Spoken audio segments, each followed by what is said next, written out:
An office is work from home. And work from home, huh? for you. Yeah.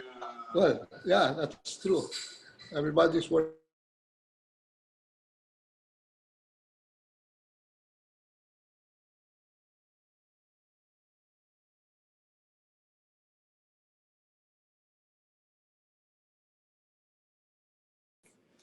So, good afternoon, fellow Rotarians and guests. My name is Dr. Andrew Prieto. I will be moderating today's meeting. Before we officially begin, I would like to start things off with some general house rules. Please be advised that microphones of non-program participants will be muted to help keep the background noise to a minimum. Number two, may we request the visiting Rotarians and guests to please type in the comment box your name, your club or affiliation, or the RC Makati Rotarian or Rotarians who invited you to participate in this meeting so we can properly acknowledge you later in the program. Number three, for open forum after the talk of the speaker, in case you want to ask a question, please use the raise hand button or simply notify us by typing in the comment box. Alternatively, you may want to type in your question and we will try to accommodate it during the question and answer. Lastly, please don't leave yet after the response of our president, as we will have our group photo up with our speaker. So at this point, I would like to call on our president, President Peter, to officially call the meeting to order. Thank you, Andrew. I now call this 9th regular meeting of the Rotary Club of Makati to order. We'll have the invocation by Director Bom Villatuya. Good afternoon, everybody. Let us all have a short moment of silence. Let us all have a short moment of silence and reflection for our prayer. Dear Heavenly Father, as we begin another meeting of the Rotary Club of Makati, we ask that you give us reinvigorated passion to serve as Rotarians in this time of the pandemic. As the communities we serve more than ever, give us the clarity and foresight to know how and where to make the assistance needed. Father, we thank you for our members and staff who continually dedicate their energy and time to keep our club running and humming. Lord, may you always shower us with fortitude and patience as we see this rough patch we are all going through. All this we ask in your name, amen. Amen.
stand proud. We are leaders with integrity, always ready to serve humanity, always living by the four-way test, building goodwill and peace along the way, giving hope to the world. We're the Rotary Club of Makati, giving hope to the world. The Rotary Club of Makati.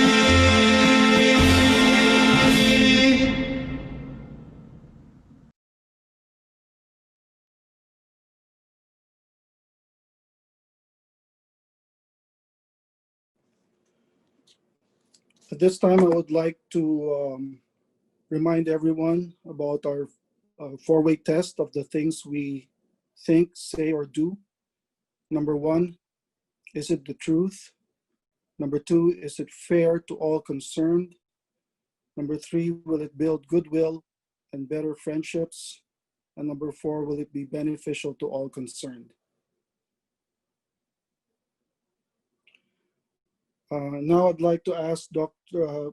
PDG Tony Kila for recognition of major donors.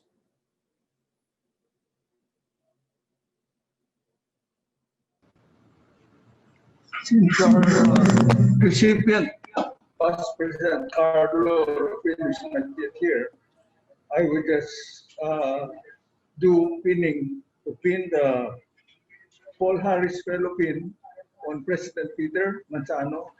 The pin just arrived. It is his 8th Paul Harris Fellow, so he will have a pin with two red ruby stones.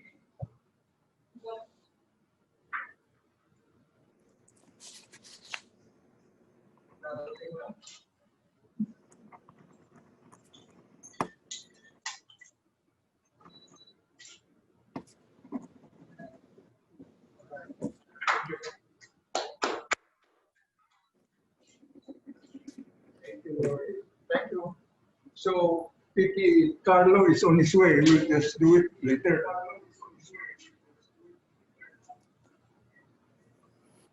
Okay, thank you, Tony.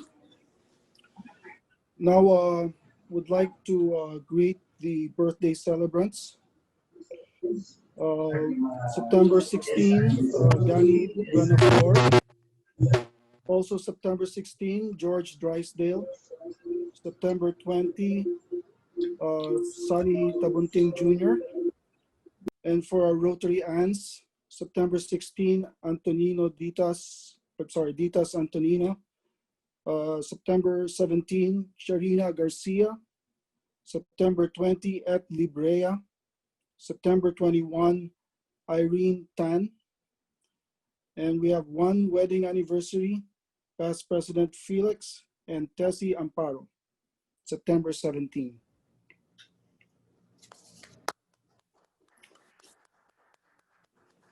Not sure if you have any singer for the birthday song. And now would like to introduce some of the visiting Rotarians and guests. There's several guests out there, but just like to mention a few because I don't have the full list. We have Susana Gino from Quezon City University, Nelson Yuchong Chan from RC Dagupan, Danny Delfin from RCP, Mino Domingo from RC Taguig, past President Chito Borromeo,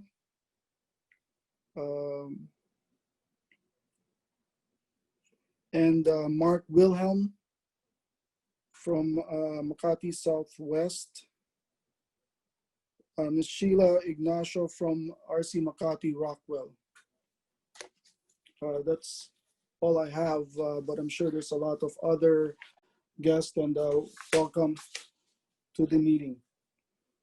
And now we have our president's time with our president, Peter Manzano. Thank you, Andrew. Before I proceed with my president's time, I would like to call on past President Carlo Rufino for the pinning of his Paul Harris pin as a major donor. Yeah.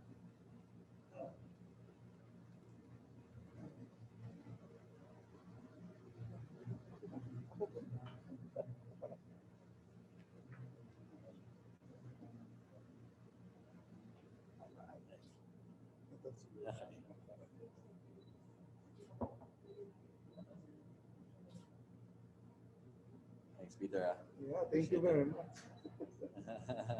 Kailangan offline ngayon eh. Online pala. I have also the pin for Ah. Kat, Yes. and then also pendant for her. Thank you, thank All you. right. And regalo mo na, the crystal. Thank you. Tony, regalo dito.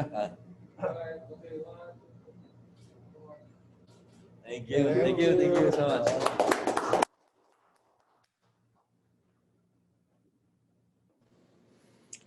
Congratulations, Carlo. And now to introduce our guest speaker, can I call on past No, President? President's time.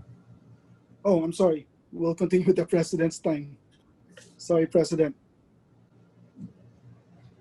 Thank you, Andrew.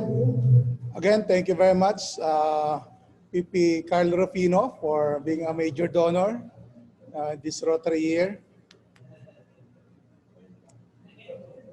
Okay. Good afternoon again, fellow Rotarians, our lovely aunts and guests.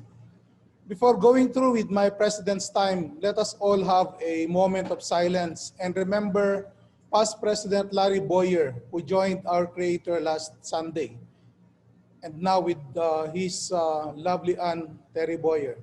Let's watch this video presentation for him.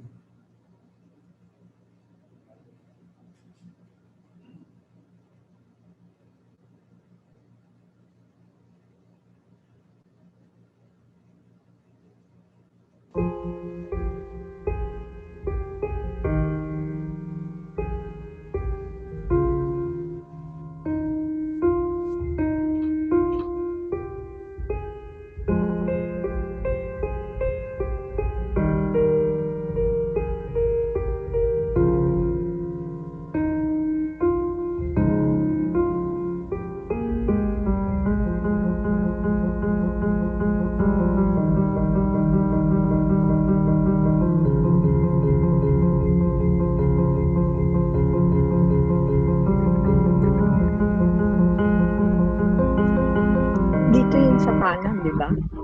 Yan, o dyan.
Eternal rest grant unto P.P. Larry and Aunt Terry, O Lord.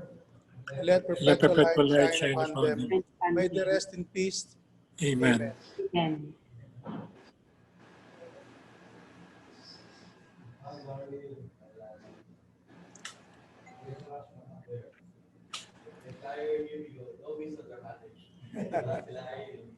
Yeah. All right.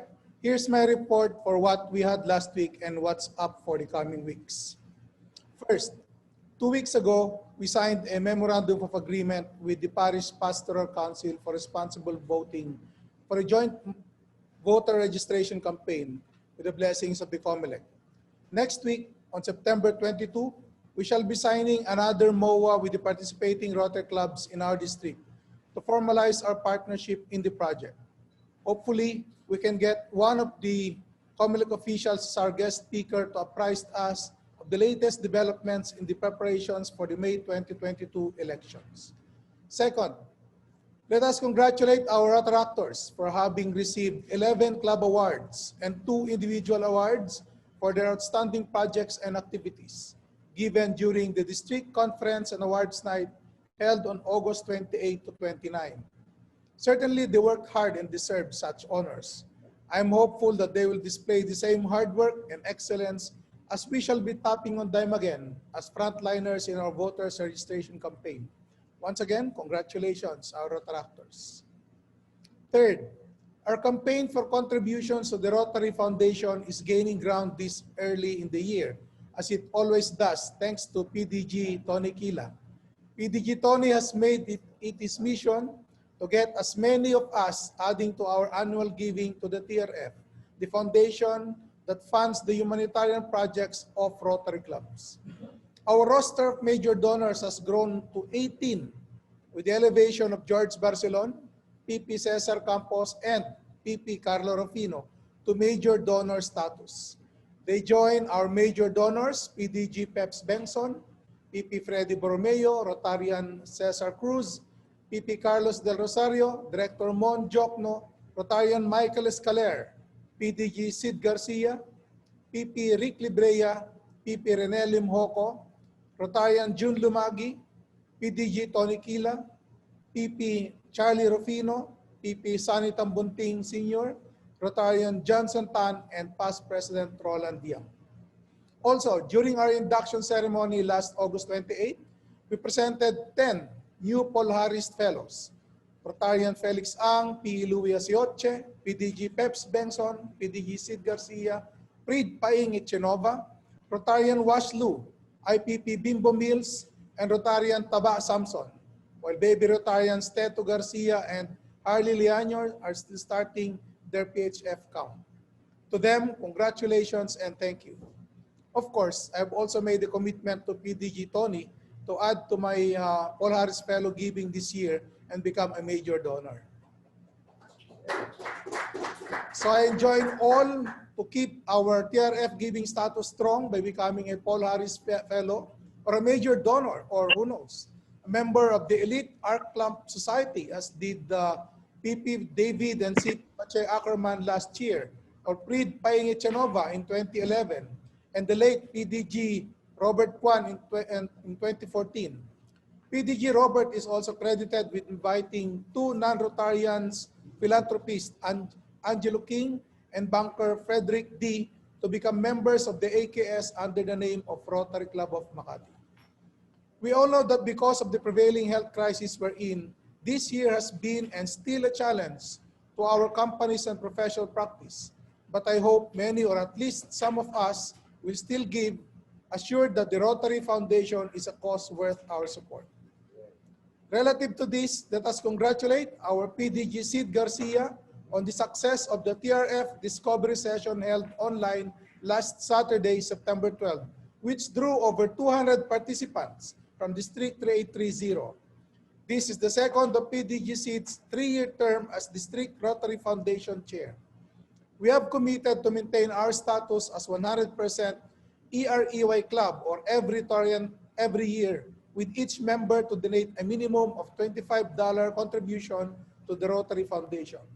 We likewise thank PP Reggie Nolido, the District 330 TRF Stewardship Chair, who delivered the doxology, and PDG Peps Benson for his active participation in said TRF Discovery Session.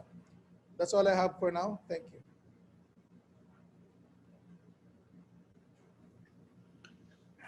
Thank you, President Peter. And now to introduce our guest speaker, may I ask PP Junjun Dayrit to please give the introduction. Good afternoon, fellow Rotarians and guests. Our speaker this afternoon is a professor emeritus at the Department of Chemistry, Ateneo de Manila University. He obtained his BS Chemistry degree from the Ateneo in 1975 and his MA and PhD degrees in chemistry from Princeton University in 1978 and 1981, respectively. He was a postdoctoral research associate at the Oxford University from 1980 to 1982, at the University of Tokyo in 1993, and at the University of Minnesota in 1994. He was admitted as an academician to the National Academy of Science and Technology of the Philippines in 2009 and is currently serving as its vice president. In 2016, he was appointed chair of the Scientific Advisory Committee for Health of the Asian and Pacific Coconut Community, otherwise known as the APCC, which now is expanded to the International Coconut Community, or ICC. Our guest speaker also served as Dean of the School of the Science and Technology at the Ateneo de Manila University. On a more personal note,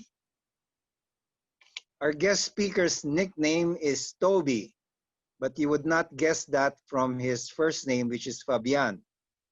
I guess it was taken from the combination of his first name and his second name, which is Antonio. So I guess my parents combined the TO from Antonio and the BI from Fabian to form his nickname Toby. So we have two things in common. Number one, our nicknames, mine and our guest speakers, are not indicative of our real first names, unlike our other siblings. And our other thing in common is our family name, which is Dayrit. Our guest speaker is married to the former Maricor Baition of Dipolog City, and he has 2 children. Our guest speaker is also the author of a book entitled Coconut Oil from Diet to Therapy, which is a second edition to the forerunner book, which was written by our father, the late Dr. Conrado Dayrit. And that book was entitled Coconut Oil, Drugstore in a Bottle. Fellow Rotarians, guests, ladies and gentlemen, it is my pleasure to introduce to you our guest speaker, someone I have known all my life, my roommate, busmate, schoolmate, my younger brother, Dr. Fabian Toby Dayrit. Salamat, Junjun. Okay, thank you, Junjun. Thank you to President Peter Manzano for inviting me. So I will just share my screen now. And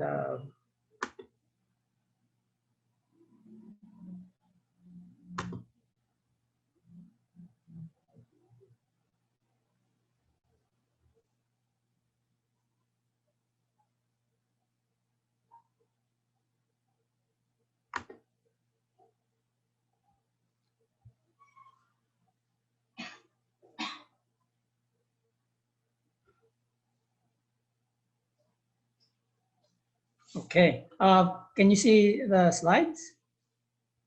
And can you hear me well? So, well, I'd like to thank the Rotary Club of Makati for inviting me to give this talk, why you should be taking virgin coconut oil. And hopefully at the end of the talk, you'll all be taking virgin coconut oil. So,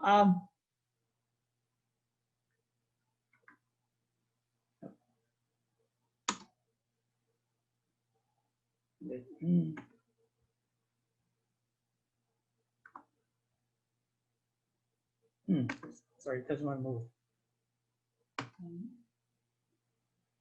Yeah.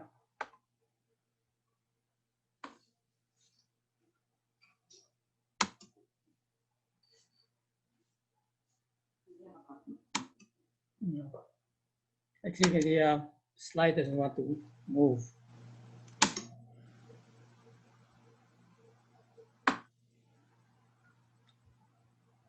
I'll restart. Just want to the slide doesn't want to move.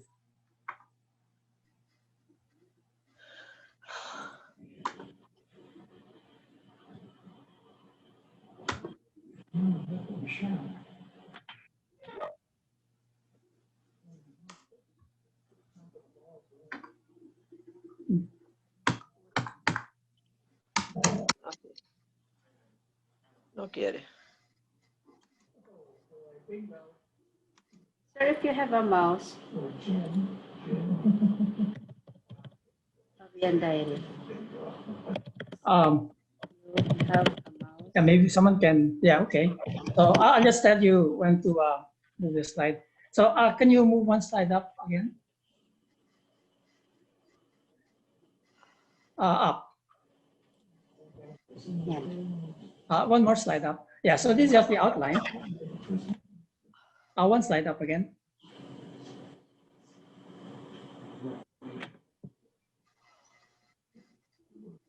There, okay. So next slide, please. Okay, so my outline have 3 parts of this talk. One, I'll first talk about a fundamental error, coconut oil and saturated fat. This is probably what keeps many people away from taking VCO. And then I'll talk about the evidence that coconut oil actually does not cause heart disease. And then finally, I'll talk about VCO against COVID-19. Next slide, please. Okay, next slide. Okay, so a key insight of this talk, of this section, is that the campaign against saturated fat in coconut oil is part of the strategy to promote unsaturated fat and mainly soybean oil. If you look at the advice that the American Heart Association makes, they say, replace your saturated fat with unsaturated fat. So it's really a choice of taking how much saturated fat versus unsaturated fat. And I guess they want to put saturated fat down to a minimum so that we'll all be consuming unsaturated fat, mainly soybean oil. Next slide, please. So the coconut oil there's been a almost 40-year campaign against saturated fat. Just click. And this should be the dietary guidelines for Americans. It started in 1980, where they said avoid too much fat, saturated fat, and cholesterol. And every 5 years, the dietary guidelines is updated by the USDA, that's United States Department of Agriculture, and the Human and Health Services, or their Department of Health. And as you can see, every year, there's a warning against saturated fat. Interestingly, in 2010, they dropped the warning against cholesterol. So 2010, there's no warning against cholesterol, but they retained the warning against saturated fat. So next slide, please. However, if you look at the how it, the effect, one slide up, please.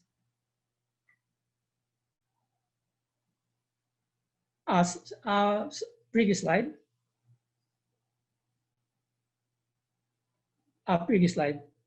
So slide number 4. Yeah. Okay. Slide number 5. Okay. Next slide.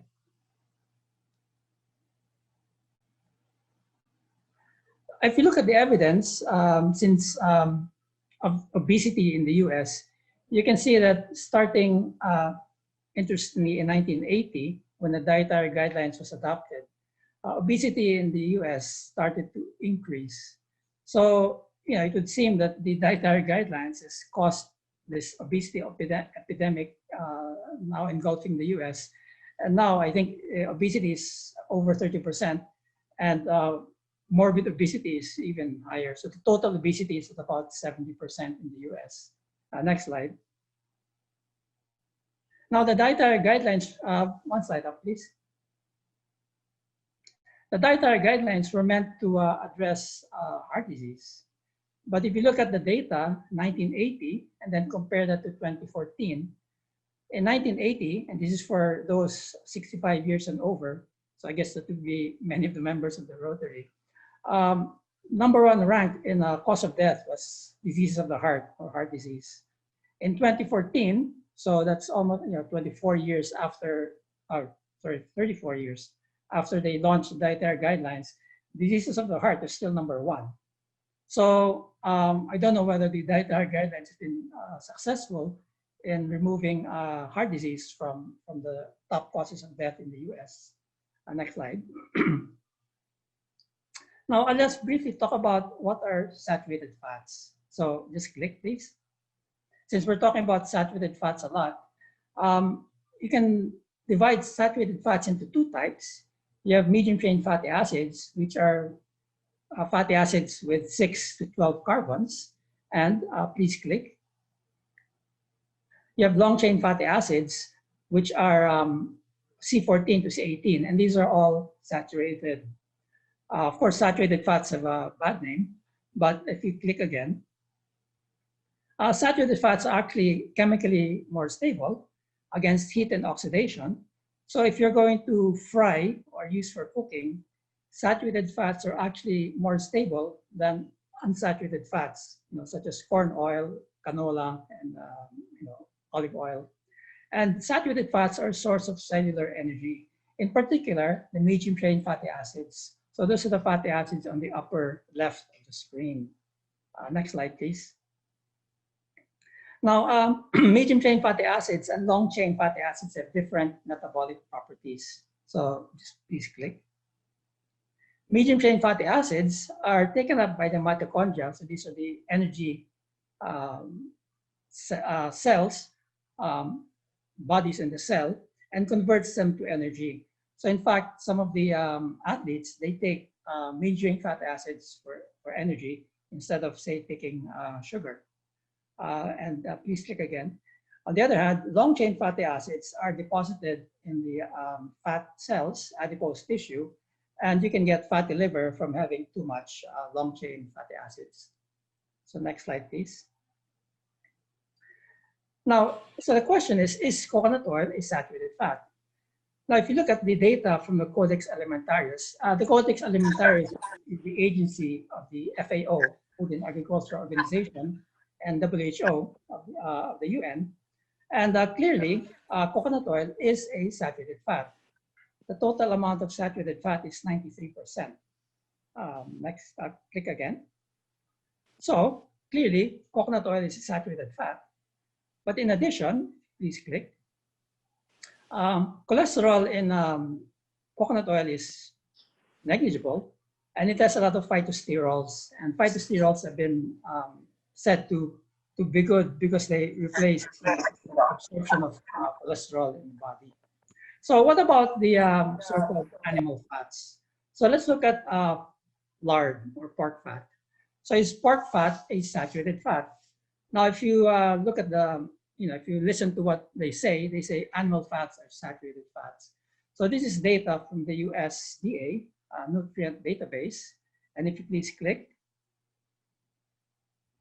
So this is the table. And if you see fatty acids, total saturated, it's 39.2% saturated, that's lard. So how can you say that lard is a saturated fat when it is only 39% saturated? So please click. Clearly, pork fat is not a saturated fat. Now let's look at the other animal fats. Let's look at beef fat or tallow. Again, it's almost in the middle, 50%.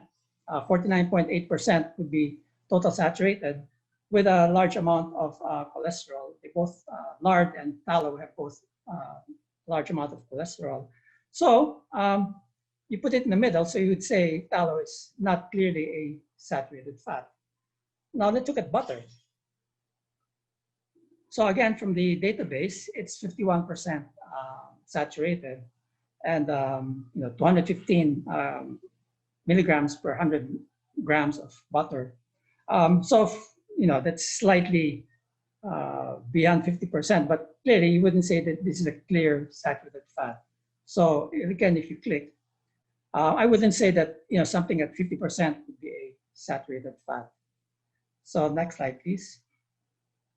So if you look at the data, coconut oil, which is 93% saturated with 63% medium chain fatty acid and almost no cholesterol, is not the same as butter, beef fat, nor pork fat. But all the time, the dietary guidelines would tell you that coconut oil is the same as animal fat. So if you please click again. It is clear from this data that coconut oil and animal fats are different. They're not the same in composition, and animal fats are not saturated fats. So click again. How did this come about? Now, this is an important reference, reduction in saturated fat intake for cardiovascular disease. This was put out in 2015. The Cochrane database is supposed to be a high-level study where they do meta-analysis of many studies. And so this has been used as a reference, and it's been used against coconut oil. Now, if you please click. And this is a citation from this reference. They say the comparisons were conducted in North America, 7 studies, Europe, 8 studies, Australia, New Zealand, 2 studies, but no studies were carried out in industrializing or developing countries. Now, they don't really consume coconut oil in North America, Europe, and Australia. So how can you use this reference against coconut oil? In fact, if you click, you can actually download this article from the internet there, and you can look, there's no mention of coconut in the entire review. So how can you use this reference against coconut oil? So if you please click again. So what saturated fat is this review referring to? Obviously, they're referring to animal fat and margarine or trans fats. So this is I would say, a serious problem because they use this as evidence against coconut oil, but there's no coconut oil in this document. So please click. So the evidence against coconut oil is faulty. Now, this is only one of many other articles that I can cite wherein they use evidence against coconut oil, but they're really referring to animal fat. You see, they mistake animal fat and coconut oil, and they call them both saturated, which is a gross mistake. So next slide. So how did this come about? Well, this happened in the 1980s. This is the American Soybean Association campaign against coconut oil, which is called the Tropical Fat Wars. In fact, when my father was alive, they collaborated with researchers from Harvard to fight this tropical fat wars. And if you click again, you can see the citation. And this is the history of the American Soybean Association. In 1987, the American Soybean Association launched a truth in labeling campaign to stop the hidden use of highly saturated tropical fats in foods and increase market share. So that's a key word. They wanted to increase market share for soybean. And the highly saturated tropical fats were mainly coconut oil and palm oil. But in fact, if you look at the fatty acid profile of palm oil is not a saturated fat. It's also about 50% saturated. So this truth in labeling campaign was really playing with the truth, put it another way. So there's a lot of resistance in the US against coconut oil. And I believe a lot of that is driven by commercial interests. Next slide, please. Okay, now we'll go to the second topic. Coconut oil does not cause heart disease. And if you please click.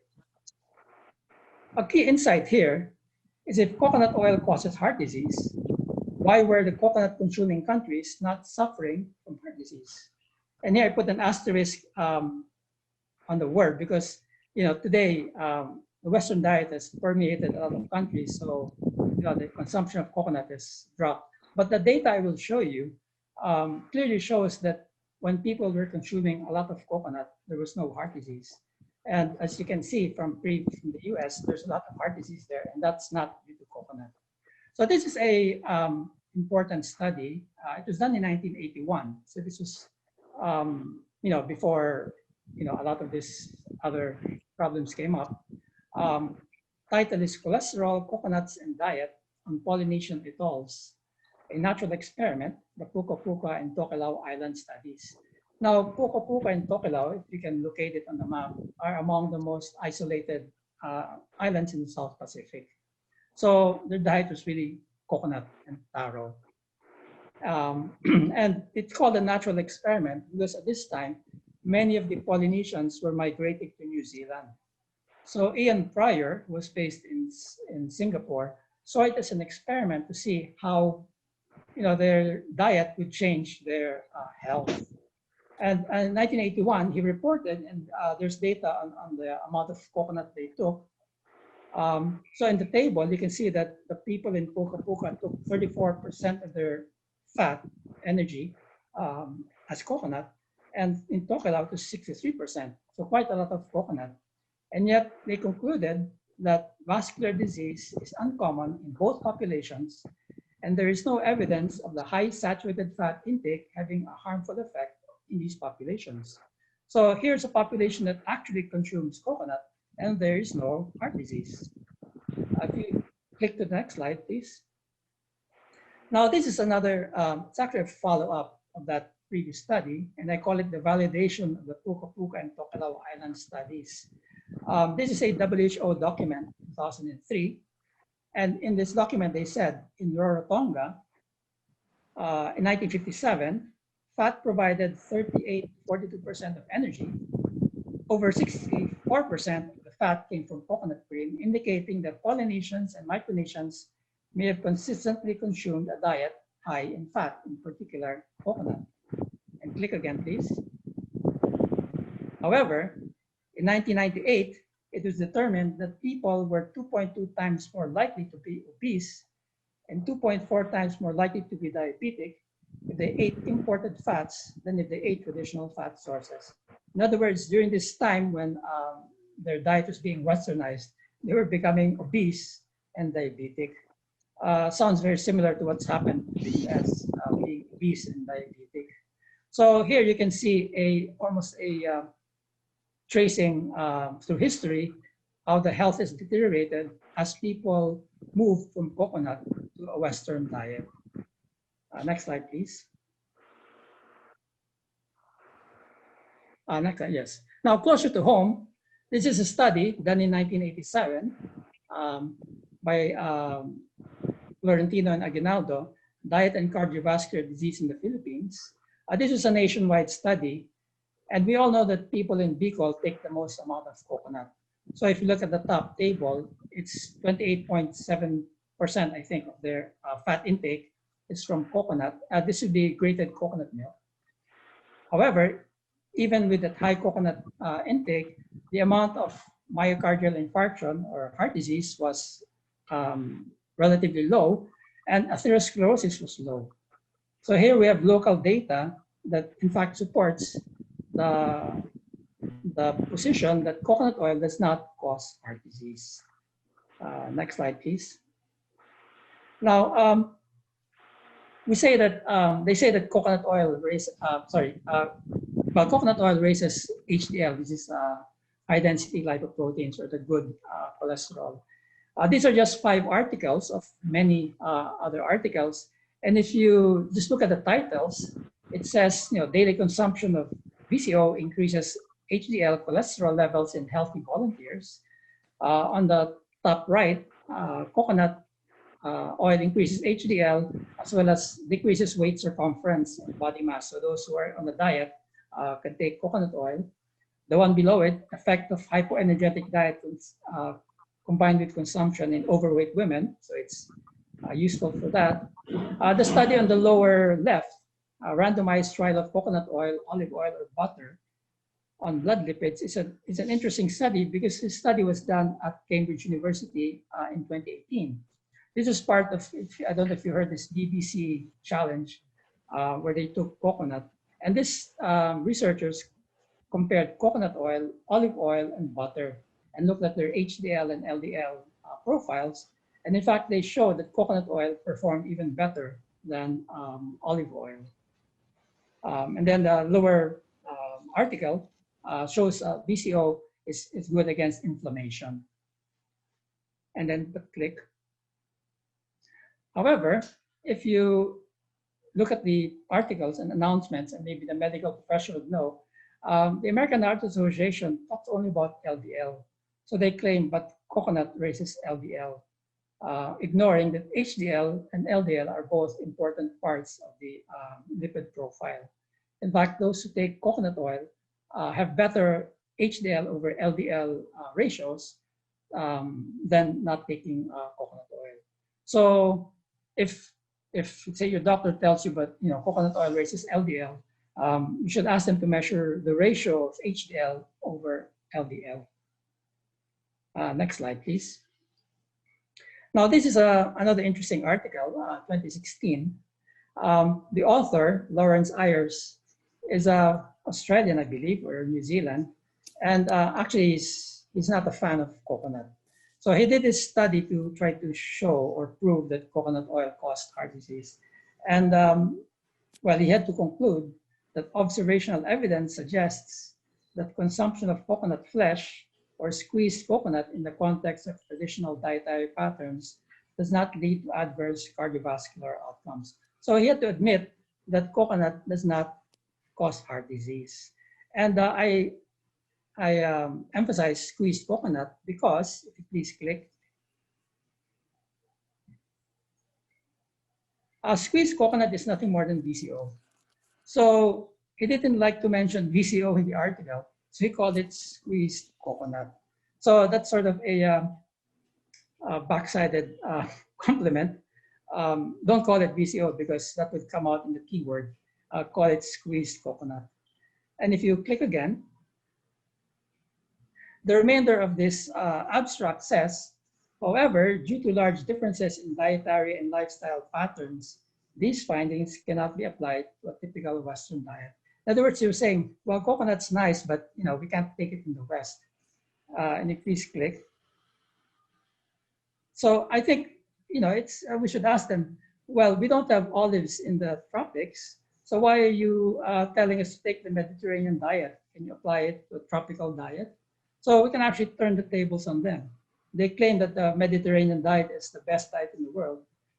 Why are they telling people in the tropics to take the Mediterranean diet when we don't have the food in the Mediterranean, while they're okay with them to tell, oh, we can't take coconut because we don't have coconut in the West. So here you can see the bias that appears in the literature. Okay, so click again, next. So we'll go to the third part of my presentation, VCO versus COVID-19. First, I'd like to emphasize that this is still a work in progress. So what I'll give you is just an update of what is going on. And if you please click, the key insight here is that VCO is what is called generally recognized as safe. So GRAS is the category that's applied to food that's acceptable and no problems with it. VCO is an affordable and safe functional food. And the initial results versus COVID-19 are very promising, but more studies are needed. So next slide, please. Well, first of all, we have to realize that COVID-19 is several diseases. SARS means severe acute respiratory syndrome. In other words, this virus is supposed to attack the respiratory syndrome, the lungs. But we know it's more than just respiratory syndrome. If you click again, COVID-19 affects the whole body, including the brain, the heart, many parts of the body. So COVID-19 is more than a respiratory syndrome. And click again.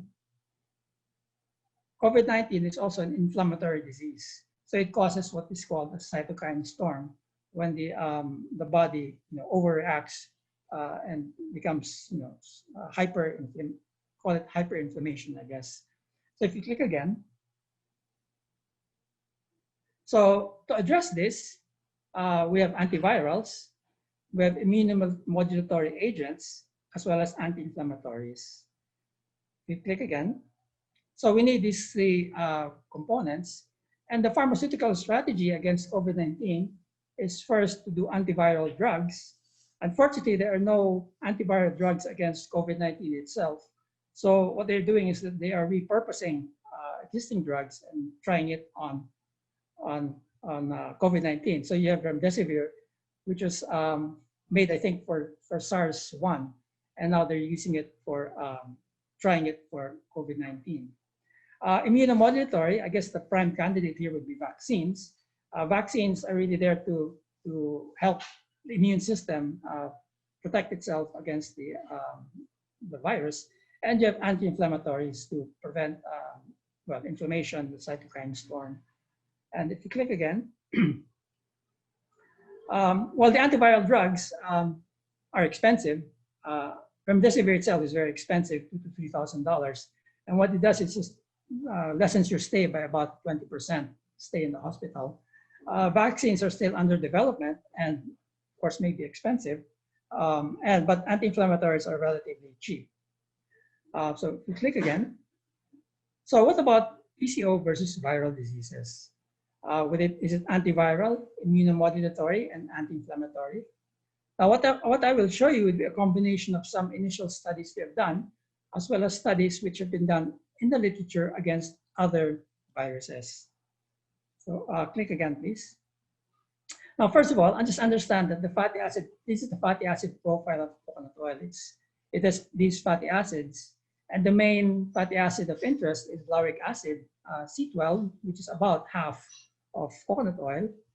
This is present as triglycerides in the oil, and it's released to become active when you take it in. So you have lipase in your saliva, in your body, and it releases monolaurin and lauric acid, which are the two main active ingredients of VCO. So I'll be talking mainly about monolaurin and lauric acid. The next slide, please. Now, to understand the antiviral properties, we have to look at the life cycle of a virus. So step 0 there shows the free virus. So this is the virus floating, outside cells. Step 1, it will attach to the host cell, and then the host cell membrane, and then it will enter the cell and release viral genes and enzymes into the host cell, and then you have replication of the viral genes inside the cell, and then the virus gets reassembled to make new viruses, and in the process it can destroy the cell, and then the more virus particles are released. So when the virus enters the cell, by the time it exits, it produces more virus particles. So click on the next slide.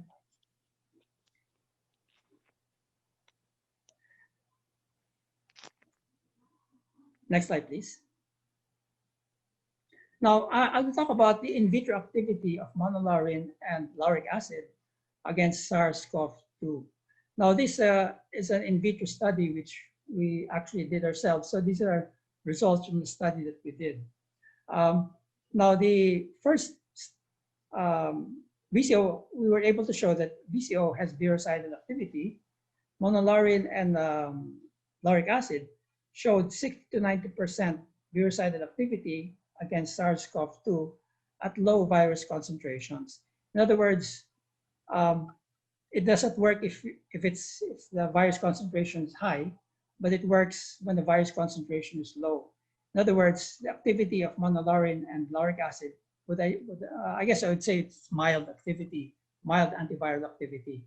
It's important to note that these are not drugs. They're actually functional food. So unlike drugs which would have a toxic level, monolaurin and lauric acid do not have a toxic level. So although the viral activity is low, at least there's no toxicity from it. Then click again.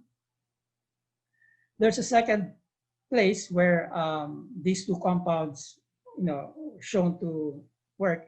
It inhibits viral replication weakly, but interestingly, it improved the survival of the cell.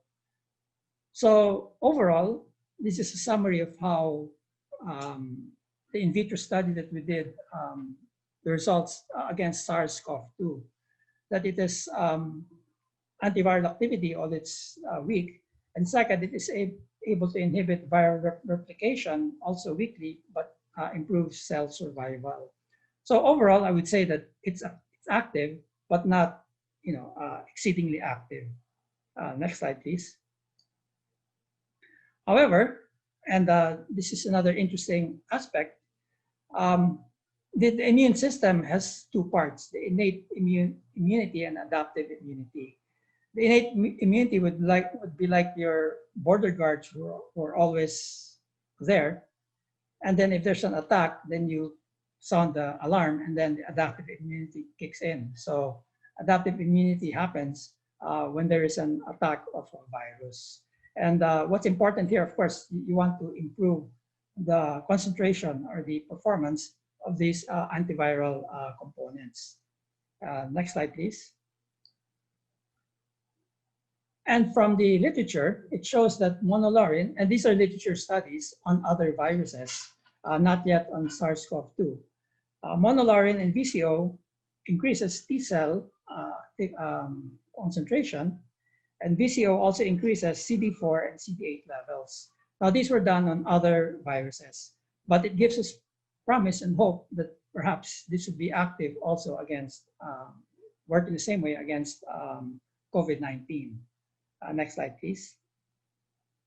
Now, this is a list of articles which I referred to show you that summary.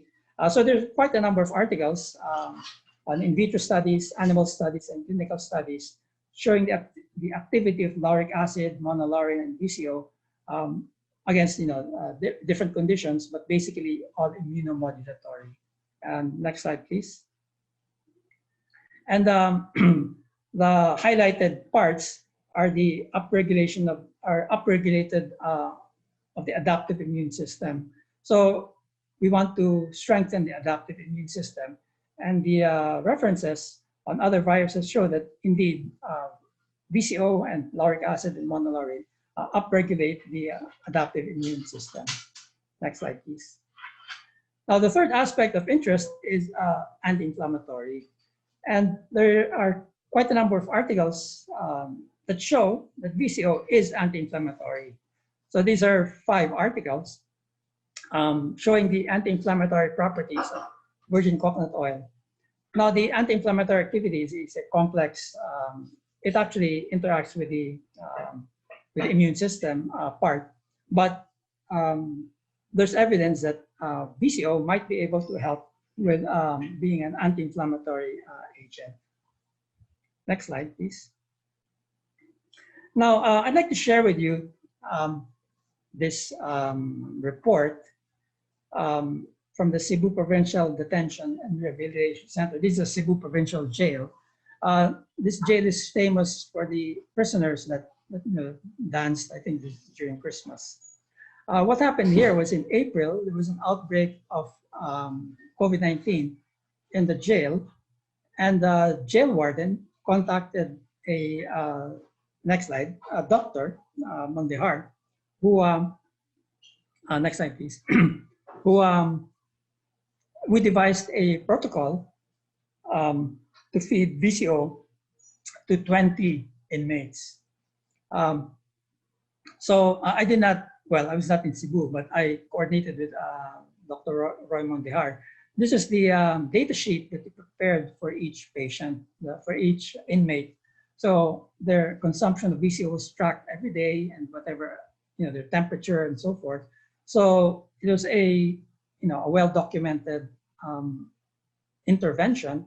It's not a clinical study because there is no control population. But we said that, well, they wanted to cure their patients. And so we said, well, let's record their condition while they're cured. The VCO was given at day 14. That's because Dr. Mondehar's group was called in to help after the first week.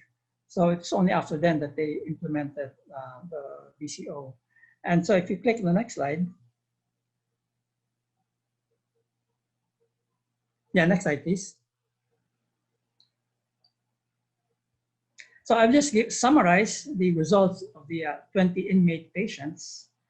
So the 20 inmates who were confirmed to be COVID-19 positive using RT-PCR exhibited only mild symptoms. There were 17 males and 3 females. Now, they're mild COVID patients. Yeah, I guess if it was serious, then I guess you would have to do it in the hospital, but these were mild. So at day 1, supportive treatment was provided, and this is mainly vitamins. VCO treatment was started only on day 14. Day 18 was when the second RT-PCR sampling was done. And at that time, this was 4 days after VCO was started, 17 of the 20 already tested negative. By day 28, a third PCR sampling, 19 of the 20 tested negative. And by day 38, all 20 inmate patients recovered using VCO. Now, aside from these 20, some of the jail guards and jail employees who were also COVID-19 positive were also given VCO, and they were tracked for 2 weeks, and their VCO, they turned from positive to negative also within a week. So next slide. So here it really shows that the VCO was effective against patients. Now this is a recent article which came out. This is in PhilStar just about 2 days ago, where the headline says VCO shows high recovery rate for COVID-19 patients. So this is a study funded by the DOST, Department of Science and Technology, and implemented by the Food and Nutrition Research Institute.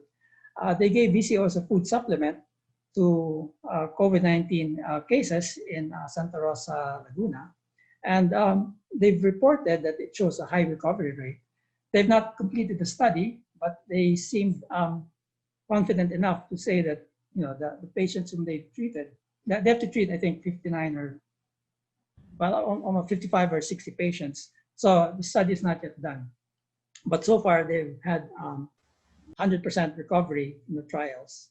But this was a double-blind randomized trial, meaning that a population which was given VCO and an equal number of people were not given VCO. And they show that the recovery of those who were given VCO was favorable. So, click. So we have 2, examples of, positive indications for VCO. So let's summarize the data. Next slide, please. So this is VCO against viral diseases, and from the literature, VCO was shown to be antiviral, immunomodulatory, anti-inflammatory. So click again. So what about VCO versus COVID-19? If you click, antiviral, I put a smaller check because it's active, but not terribly active, but it's positive. Immunomodulatory and anti-inflammatory are still question marks because the studies have not yet been done. However, the data that we have from intervention studies shows that that these are actually quite promising. So next slide. So I guess the question is, why should you be taking VCO? Well, mainly I talked about it doesn't cause heart disease, and it has really strong potential to be active against COVID-19. But this study, this graph summarizes the many other properties that VCO potentially has. It's been used against Alzheimer's disease, studies against Alzheimer's disease. It's antimicrobial. Dentists actually recommend VCO for oral health, prevents tooth decay, sore throat, and it's good for the metabolism, anti-inflammatory, and so forth. So there are many reasons why you should be taking VCO, just apart from what I've discussed. So next slide.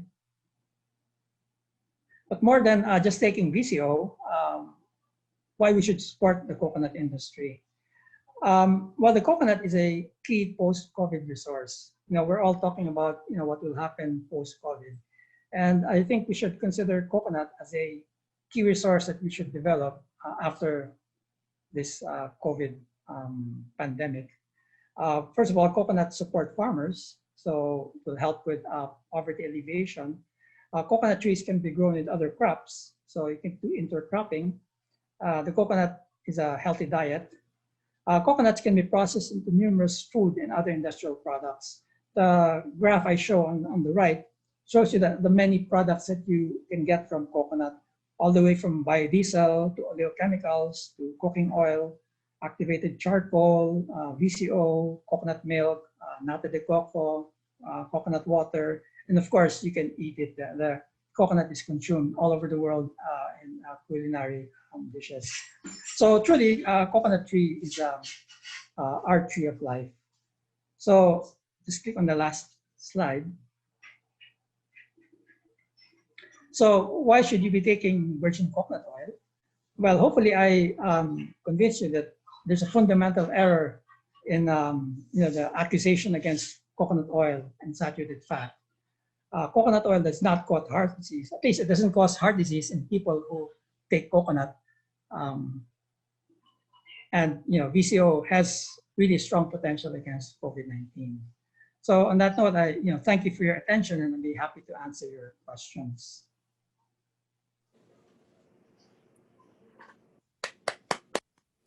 Thank you very much, Dr. Dayrit, for that very educational talk. And we have a lot of questions. I hope you have time to answer Yes. some of these questions. Good.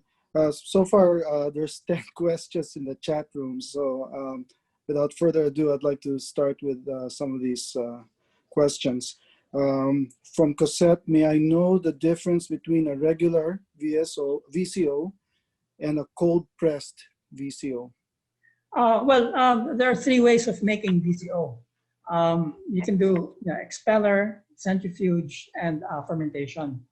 The cold pressed, I guess, would refer to, well, they wouldn't be using heat. But as far as we know, and we're doing studies on it, there's really no difference in terms of health effects.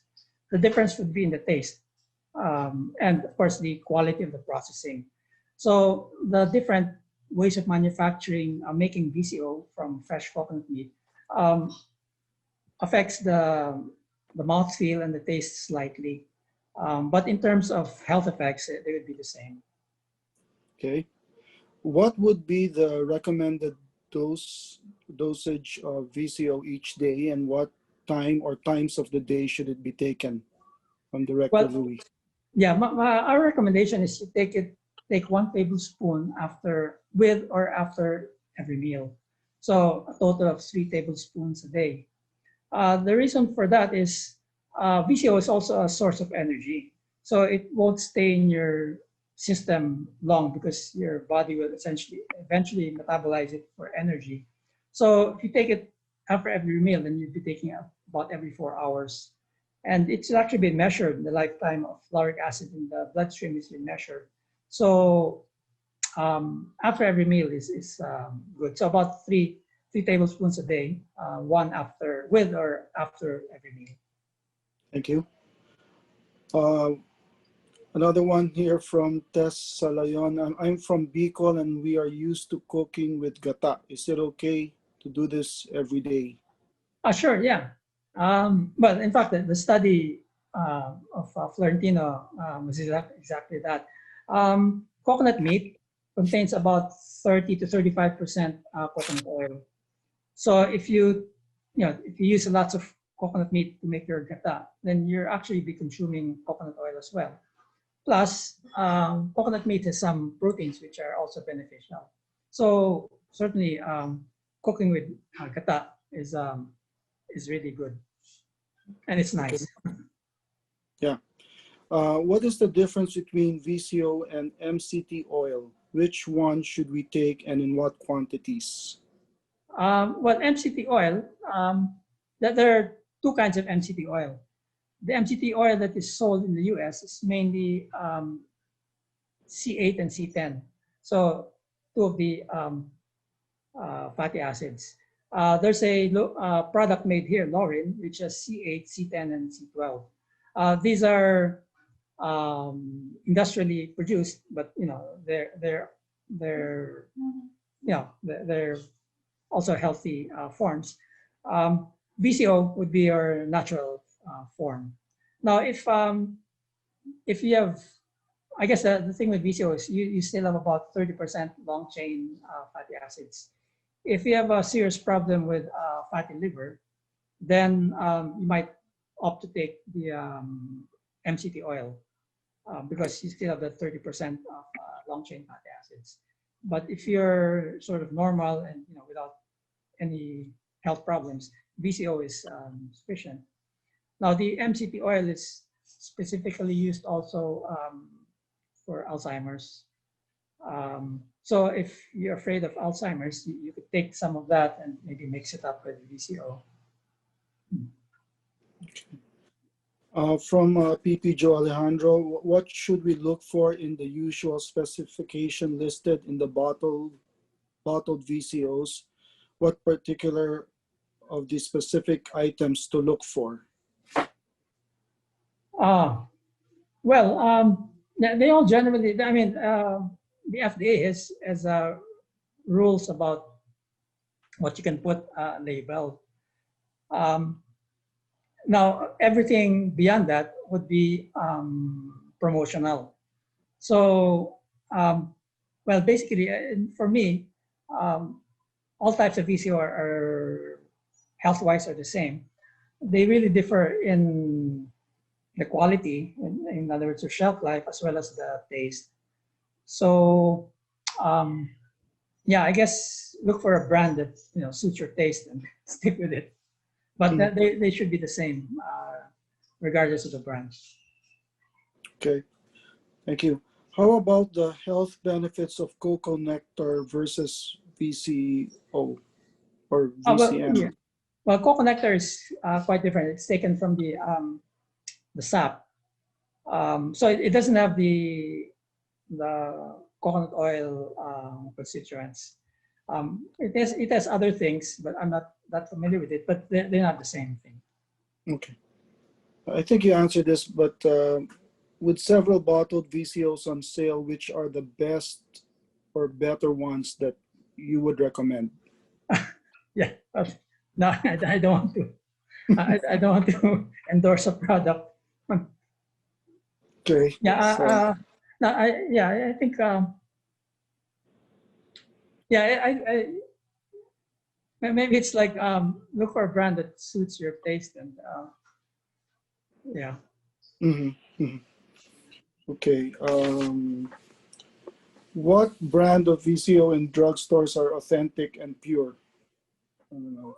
Well, I think if the drugstore is an established drugstore, they usually check the source of the VCO is legitimate.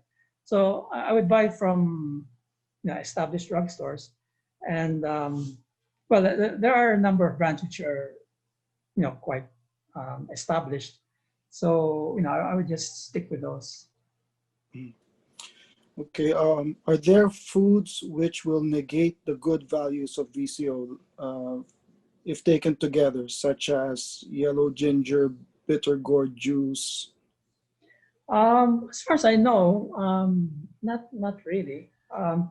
In the olden times, they used to pound medicinal plants and put VCO, coconut oil, and apply that. So it also can function as a carrier for, let's say, if you put it on your skin or things. I'm not aware of any what we would call contraindications of VCO with drugs or anything or food. One other question: is it good for cancer patients? Well, there are actually published reports, and there are people who've taken VCO against cancer. Some brain cancer and some other forms. It's not yet approved therapy, and those who have taken it took it out of desperation because the regular treatment didn't work. So, well, if you actually Google the literature, and there are reliable sources which will report how VCO can help with cancer. But you also combine VCO with cutting down on sugar. So in other words, you achieve a sort of ketogenic state where your sugar becomes low. And because sugar feeds, the theory is that sugar feeds a lot of cancer cells. But if you provide MCT, VCO as energy, then it will survive without the sugar. And so your cancer cells will, population will decrease, and you get the other benefits of VCO. So that is the theory. So it's a combination of taking VCO as well as removing all of your carbohydrates, rice and sugar and stuff. Thank you. I guess, but maybe 10% sugar. I don't have the you can actually check some of the advice on reliable sources. But that's the general theory, is the VCO will provide the energy, and you withdraw the carbohydrates and sugar. Got it. Now again from PP Joe Alejandro, what does 100% cocoa MCT mean? I'm not sure. That looks like more of a label advertisement. So I don't know what it means. Now, somebody was saying something about how it can solidify in cold temperature. Is this something to worry about? No, it's almost like water. Water freezes at 0, and you can freeze and thaw water. It's just a physical change. It's the same thing with VCO. If VCO freezes, or the transition point, the melting or freezing point is at about 24 to 25 degrees Celsius. If you're in the US, that's about 77 degrees Fahrenheit. So those in the US, it's almost always solid. So they use it like butter. In the Philippines, it's liquid, except in Baguio, when it's cold, then it's solid. But it's just a physical change, just like melting and freezing. So it shouldn't, it doesn't do anything. Somebody's asking, is it available in drug form, like to be used as a drug? Well, it's a first of all, it's available in what do you call this, pills, but it's the same. It's classified as a functional food, not as a drug, meaning it's something which you can take, which gives you benefits in addition to just providing energy. So that's its official classification. It's not a drug. Okay. Somebody's asking how well are we exporting this product compared to other coconut producing countries? In terms of VCO, Philippines is #1 exporter of VCO. Actually, the other comparison would be Indonesia. Indonesia actually has more coconuts. It's a bigger country, but they consume their coconuts more locally. We tend to export it. So in terms of export, we export more VCO than Indonesia. And in general, our quality is also better. Thailand has very good quality VCO. Hopefully, we will benefit from VCO by taking more of it rather than just exporting it.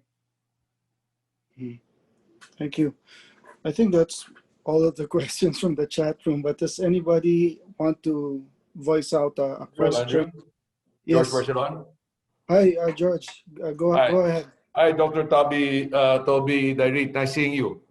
Hi. This is George. Haven't seen you for a while. Hi, The George.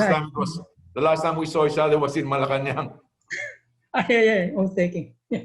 Anyway, I wanted to ask you, since the VCO has so much medicinal property, has it been synthesized to a medicine that treats its antibacteria or antivirus diseases, or is it just basically used as a supplement? Because the way it's presented, it's an old cure. I mean, it's good for the brain, it's good for the digestion, it's good for everything. So has it been synthesized? That's what I'd like to know. Yeah, well, actually, yeah, George, that's a very good question. I think maybe I'll answer it in two parts. First of all, I'm a bit embarrassed to give all the effects because I don't want to present it as a cure-all. I don't know if there's anything that cures everything. So what we really should do is to study it more, in real detail, so that we know really why it works, and so we can explain and rationalize why it does all of these things. And when we know that, then we can design drugs based on what we know. So right now, it's the only real sort of quote unquote drug or the product that's made from VCO is monolaurin. You can buy it as in pellets, and it's actually quite effective. But if you want to go, do more than just doing monolaurin, we have to study how and why VCO works the way it does. So I guess the short answer to your question is, first, yes, it's possible. But second, we won't get to that stage unless we do more research on it. Yeah. But I thought that the DOST has been focusing on coconut or VCO for the longest time, and it's been talked about. It's one of our basic, of course. It's more of a export before, no? It's not for its medicinal property.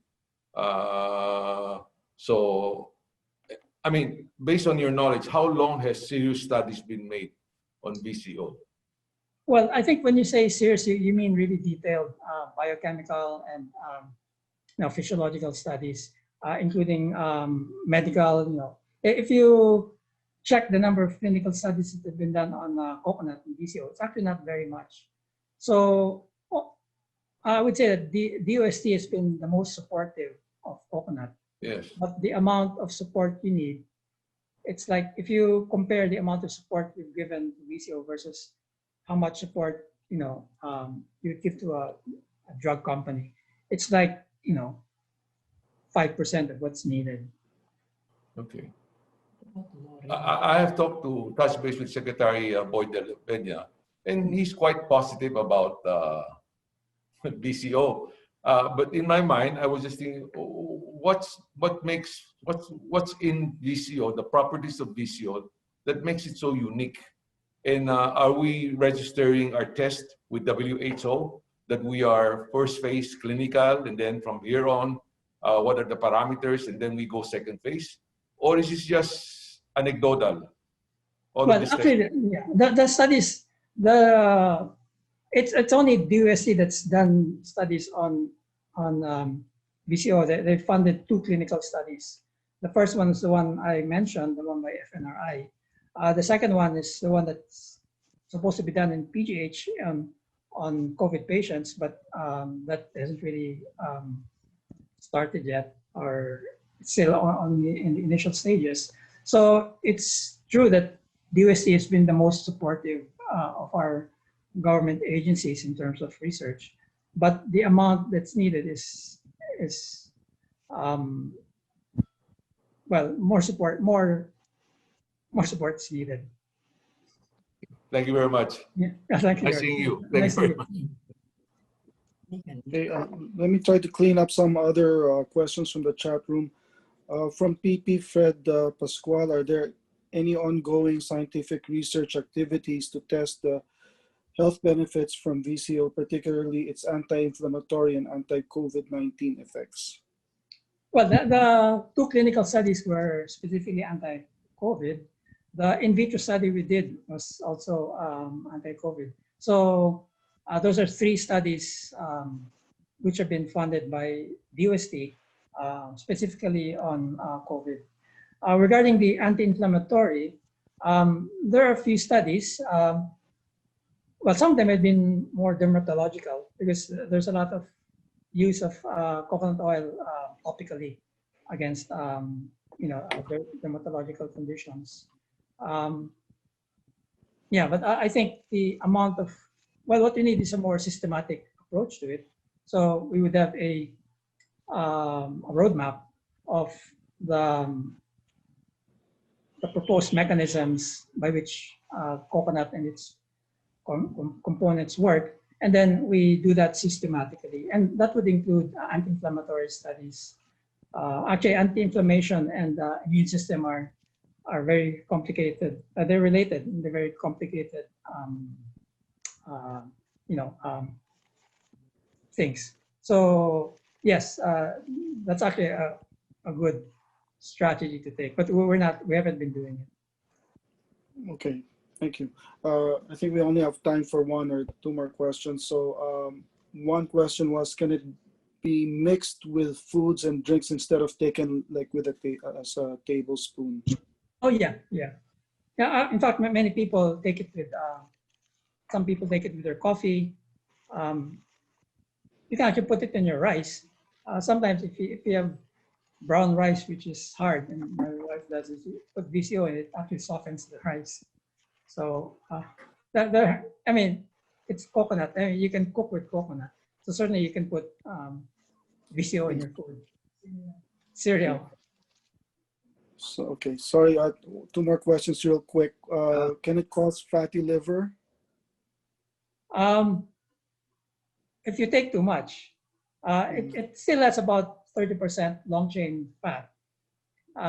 So if you have a precondition or tendency to produce fatty liver, then maybe you should at least watch out for it.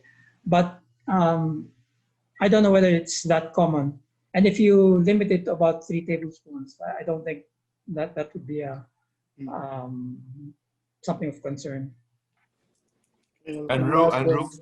I hope I'm not interrupting, but I'm asking this question for my wife. Sige. She wants to know about this Lorraine medium chain triglyceride. Yeah. I mean, she like your opinion. She takes it. Than the regular EVO. Yeah, it's different from VCO. It's manufactured actually by Chemrest. It contains C12, lauric acid, C10, and C8. So it's different from the MCT oil that you would buy from the US. So it's a good product. It's a good product. Yeah. It's also a supplement, something like supplement. Yeah, you can take it as a supplement as well. So it's like instead of taking VCO, you can take this. It's okay. Yeah, it's not exactly the same because VCO also has polyphenols and other stuff. So I can't say that they're the same, but certainly for if what you're really after is just these providing the C12 and the energy, then you can use laurin. But VCO is antioxidants, natural antioxidants as well, like polyphenols. And Just a follow-up question. Sir, can I have a Regarding the question? treatment for the COVID, is it a combinat or is it purely coconut oil? I think they use just purely VCO. Okay. Yeah. Thank you. Andrew, I'd like to ask a question. Andrew. Yes, please. Go ahead. Yeah, Toby. Last question. How much would we have to spend in research in order to do all the things that you said that we need to prove about VCO compared to how much is being spent now? Kailangan maganda ng proposal. Well, certainly much more. But how much more? Junjun, DOCT is very supportive. Huh? Yeah, I know, but I don't know how much. If you're only spending about 1/20th of what we're supposed to spend, then how much is that supposed to be? Yeah, well, siguro 20 times more. Since nasa 1/20th tayo so maybe 20 times more. Toby, these bimbo meals, no? Why doesn't your association ask PCA, Philippine Coconut Authority, who has billions of the coconut fund and they don't know how to spend it, to set aside, let's say, 100 million pesos to once and for all go all the way, because I know there are many clinical cycles, no? the first step and then a second step, which are all very expensive to really have a drug. If they were able to do it for quinine, okay, from the South Americans, where they had this bark of quinine, and they were able to develop it into the quinine pills. If this has such potential, let's spend money for it. PCA has the money, and they don't know how to do with it. Maybe your association should lobby to set aside, what, 100 million pesos just for the first stage of it, because they've got 50 billion down, di ba? Something like that. Well, I don't know exactly how much money PCA has. Of course, PCA is other priorities. But first of all, PCA is mainly an agricultural agency. It's under the Department of Agriculture. Wala talaga sa mandate nilang ang medical studies eh. So I think they might fund it, but they fund a few projects, but that's not really their main. I think it's a simple situation. We have here a potential, medical product, and yet, government is not putting its the right priority, to doing the study. I think you honestly should take the lead on this. Huh? I mean, no, I certainly agree with your observation. I mean, there's something really wrong with the governance, of our country. We don't know where to put where the resources have to be committed to. Yes, well, I think we should make a major campaign about this. Yeah, I agree. Very good. PAASE doing anything? Are you part of PAASE, Toby? Huh? Are you part of PAASE? Yeah. Yeah, maybe PAASE should take on this advocacy. Yeah. It can involve Filipino scientists who are working in different parts of the world. Yeah, well, certainly, yeah, I mentioned it, several years ago. It needs, I guess, particular expertise. People who do study lipids and metabolism. Are there many? Sa PASE, there are a few. Okay. Sina mga ilag. They're very good. Okay. I should thank you. join the PAASE. Okay, that's all the time we have. Thank you for the discussion. And now it's time for our President's response. Thank you, Andrew. Sorry, gentlemen, we're running out of time. All right. Before I proceed with my response, let me just acknowledge the presence of Prit Paing Echenobao is joining us today on Zoom. Hello, Prit Paing. We also have with us our Governor, Chacha Camacho. Hello, Gob. Of course, my classmates, the PBP presidents. Our brother clubs are also with us. Hello, everyone. And of course, my mom is very interested in the topic.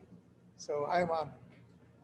Our speaker has ably explained to us why the 40-year-old advisory that we should avoid coconut oil as it increases one's risk of heart disease is erroneous.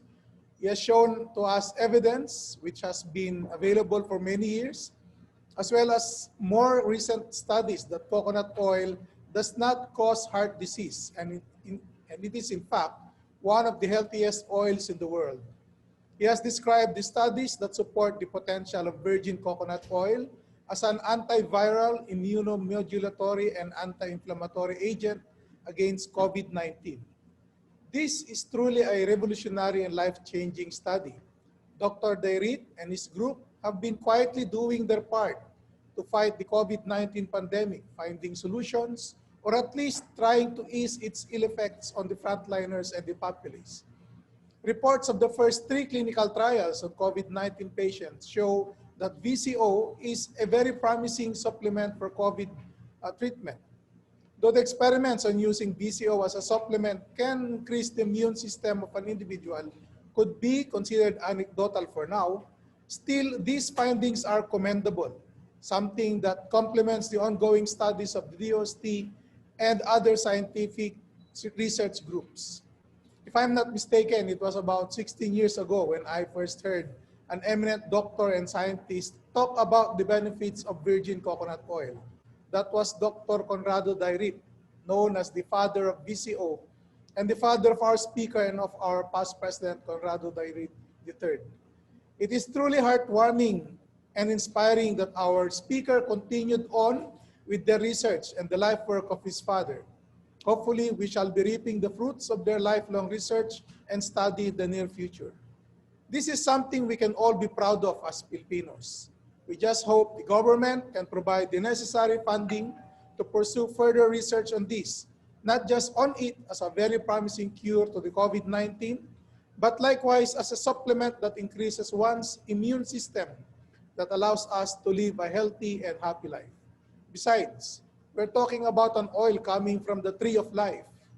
This could be our daily St. Raphael's oil or St. Joseph's oil.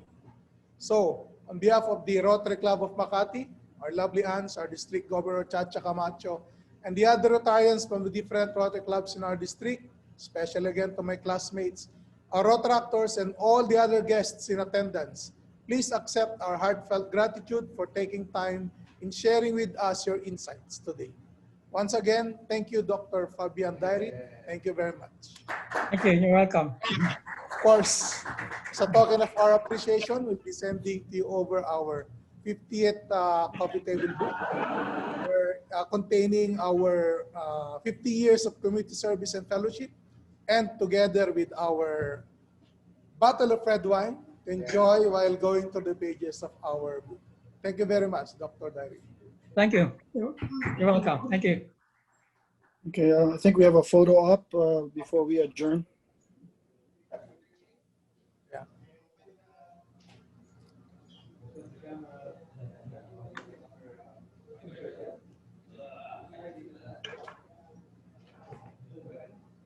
No, you're open na, go.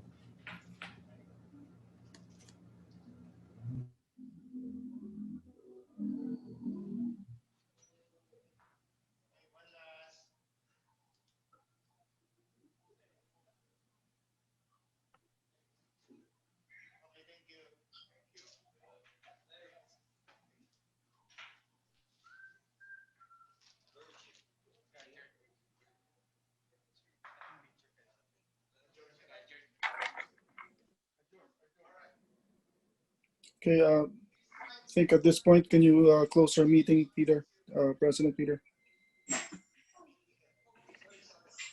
Thank you.